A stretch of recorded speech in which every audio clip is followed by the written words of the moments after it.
Welcome back, it's Ryzen, and today I wanted to make a video talking about Brunhilde from Record of Ragnarok. I'm going to be using information from various Norse sources such as poems, specifically from the Volsung saga, to tell her story as accurately as possible while still being entertaining and engaging.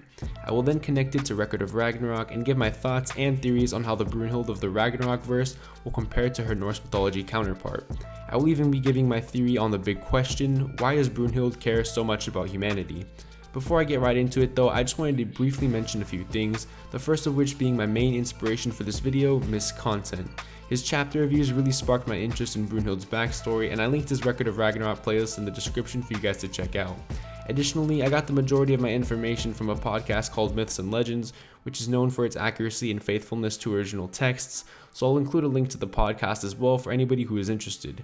Finally, the majority of my viewers are not subscribed to the channel, so if you enjoy the content I produce, consider subscribing to help me reach my current goal of 250, it would mean a lot to me.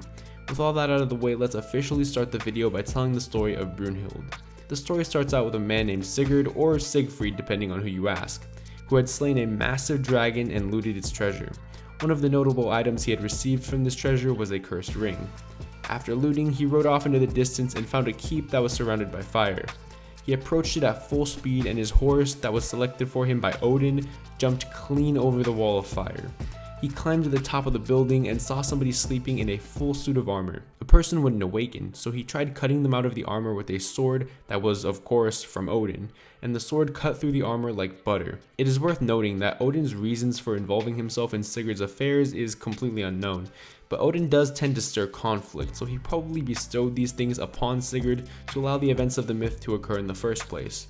Why? Because that's why. Inside the armor was none other than Brunhilde. She told him that she was a Valkyrie who served under Odin. She was stuck in the keep because two kingdoms were in war, and Odin promised victory to one king and sent Brunhilde to ensure that this would happen, but she granted victory to the other king, and Odin punished her by placing her in this building surrounded by flames so that the only man who could marry her would be a man capable of clearing the fire. I believe that this dynamic between Odin and Brunhilde will be expanded upon greatly in Record of Ragnarok, and it leads me to believe that Brunhilde will be the Volund of the human that ends up fighting Odin. I'll talk a bit more about this idea later though. Anyways, after being freed from the armor by Sigurd, she talks a lot about how much she values bravery and morals, yet still justifies murder if necessary. And to Brunhilde, being insulted by someone is a just cause to murder them. And this is actually in line with her character in the manga, as she is clearly willing to sacrifice the lives of others for the greater good of her cause, even good people such as Heracles and her Valkyrie sisters. She even has no problems allowing morally corrupt people such as Jack fight on her behalf. But perhaps the most blatant example of this is when Incubus was harassing her in the very first chapter, and Thor just murdered him, and Brunhilde smiled afterwards, clearly unaffected by his death. This is on a whole different level from murdering in the myth, because in Record of Ragnarok, there is no afterlife if you die in the afterlife. These examples can be easily overlooked though, because the sacrifices of these people are necessary to save millions of more lives, and let's just be real, the world would be a much better place without Incubus. But the fact still remains that Brunhilde in both myth and manga has no problems killing those who get in the way of her goals or insult her. Getting back into the story, Brunhilde then prophesizes Sigurd marrying a different woman and dying at an early age, and Sigurd replies to this by, and I kid you not, asking Brunhilde to marry him. And even more shockingly, Brunhilde agrees, and then Sigurd proposes to her with the cursed ring. Sigurd then pulls a Jing Freaks and hits Brunhilde with a little bit of rail and bale, you know what I'm saying? A little bit of sploosh and vamoose. You know, my boy wrinkled the sheets and then hit the streets, you know what I mean? But literally for no reason at all, he just left her completely alone in the tower again. And after some time though, he does decide to come back to her, but he chooses to stop by a kingdom that he passed on the way to rest on his long journey back. He was permitted to stay with the royal family because he had quite a large amount of riches and renown from slaying the dragon. The queen looks at him and says, man, this guy would be a great addition to the family. He should totally knock up my daughter. But he keeps talking about this Brunhilde chick. What should I do about that?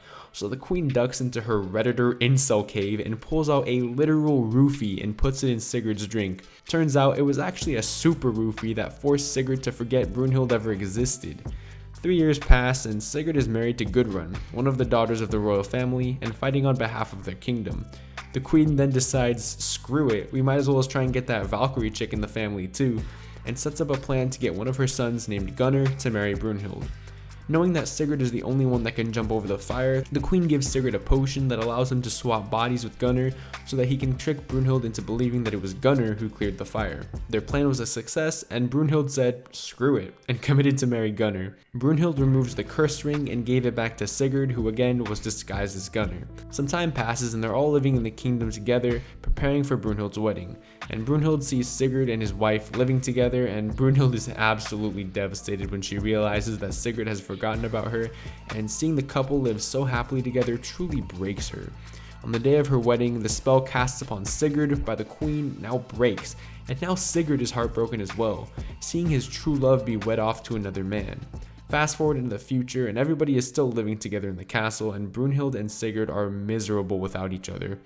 One day, Brunhilde and Gudrun, who again is Sigurd's wife, are bathing together, and Brunhilde decides to tease Gudrun. She says something like, yeah, my husband is much cuter than yours, and Gudrun just goes absolutely mental. She tells Brunhilde that Sigurd is the one who jumped over the fire the second time too, and that her husband is absolute trash compared to him. And Brunhilde is just absolutely flabbergasted. She tries to think of something to say, but she just ends up being like, down. Help, The next day, Brunhilde says that she will kill Gunnar, and as a result, she is chained down to her bed. Sigurd visits her in private and pretty much tells her everything that had happened, but the damage had already been done, and Brunhilde is so distraught that she wishes nothing but death upon those who wronged her. Brunhilde then lies to Gunnar, who's her husband, and said that Sigurd had taken advantage of her while their bodies were swapped. Gunnar is unwilling to overlook this, and he has Sigurd killed in his sleep. Brunhilde laughs maniacally after learning of Sigurd's death, but then begins weeping. She realizes that Sigurd never really did anything wrong, and he only strived to honor his vows and commitments. Brunhilde then kills herself, ending her own tragic life. So now let's connect this to Record of Ragnarok. The first thing I did was check Brunhilde's hands to see if she was wearing any rings, specifically the curse ring given to her by Sigurd, but it turns out she actually isn't wearing any. We obviously know that in the Record of Ragnarok verse, Brunhilde didn't actually kill herself, so perhaps Brunhilde chose not to wear Gunnar's ring since he manipulated her and she hates him, but she also chose not to wear Sigurd's ring to respect the marriage between Sigurd and Gudrun that Sigurd had tried so hard to honor. As for the whole Odin thing I mentioned earlier, Brunhilde most definitely resents him for not only imprisoning her, but pretty much enabling her and Sigurd to meet in the first place, leading to the death of a good man and the most tragic event in her life. So again, I believe that she will be the Volund in Odin's fight, so whoever the human combatant is certainly has big shoes to fill. Now the big question I wanted to answer in this video is, why does Brunhilde care for humanity so much? My personal theory is that in the manga, for her backstory, Brunhilde will still kill Sigurd, then realize how good of a man he was, and instead of killing herself after, she vows to protect humanity, acknowledging that even though they can be terrible, the diamonds in the rough make it all worth it. This would also explain the secret that Buddha seems to know about her. This secret could simply be killing Sigurd as depicted in the story, or maybe killing the entire royal family like she had actually wanted to do. Either way, the question remains of how Buddha actually knows this, and to that, I have no idea. Whether you buy that theory or not, it doesn't take away from the fact that both in myth and manga, Brunhilde is incredibly manipulative, ill-tempered, and willing to do anything to achieve her goals.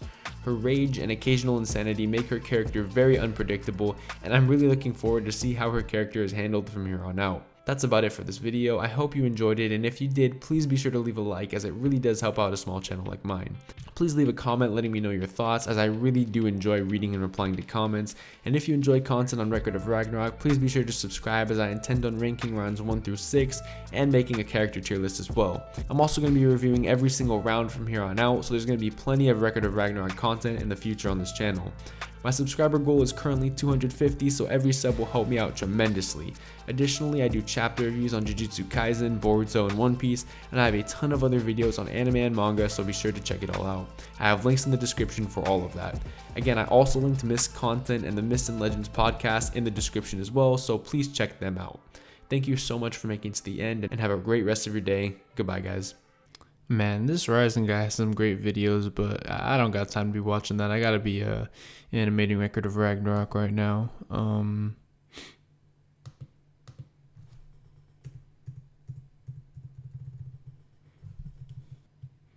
Okay. All right, here's the fight I'm working on. Let's see what we got so far.